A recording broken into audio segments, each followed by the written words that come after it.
Hi everyone. তো আগের দিন আপনাদেরকে দেখিয়েছিলাম যে আমি একটা ট্রাইপড কিনেছি, তো সেটাই সেট কিভাবে করে সেটাই আপনাদের সাথে শেয়ার করব। আমি যদিও প্রথমে জানতাম না কিভাবে সেট করে, তারপর ম্যানুয়াল বুক আর দু একটা ভিডিও দেখে এটা শিখলাম। তো প্রথমেই এই নিচের স্ট্যান্ডটা খোলার জন্য এই ক্লিপগুলোকে খুলতে হবে, দেন এক এক করে বাকি স্ট্যান্ডগুলোও খুললাম এইভাবেই। এরপর আবার স্ট্যান্ডগুলোকে ছোট করে নিলাম যাতে ভিডিওতে আপনাদেরকে বাকি স্টেপগুলো দেখাতে সুবিধা হয়। আর এই ক্লিপগুলো ঢিলা বা টাইট করে দেওয়ার জন্য এই পার্টটা এরকমভাবে 360 ডিগ্রি মুভ করে। আর এই যে এখানে এটা হলো ক্যামেরার জন্য,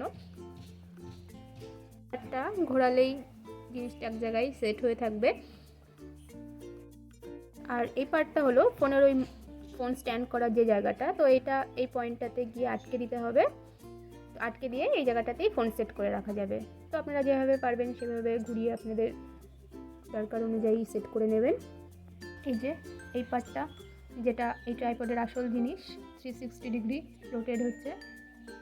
তো আমি যেহেতু আগে কখনো ইউজ করিনি, এই জন্য প্রথম আমাকে একটু বুঝতে অসুবিধা হচ্ছিল। তো এটা আমি অ্যামাজন থেকে পারচেস করেছি, অ্যারাউন্ড 700 এরকম নিয়েছিল প্রাইস।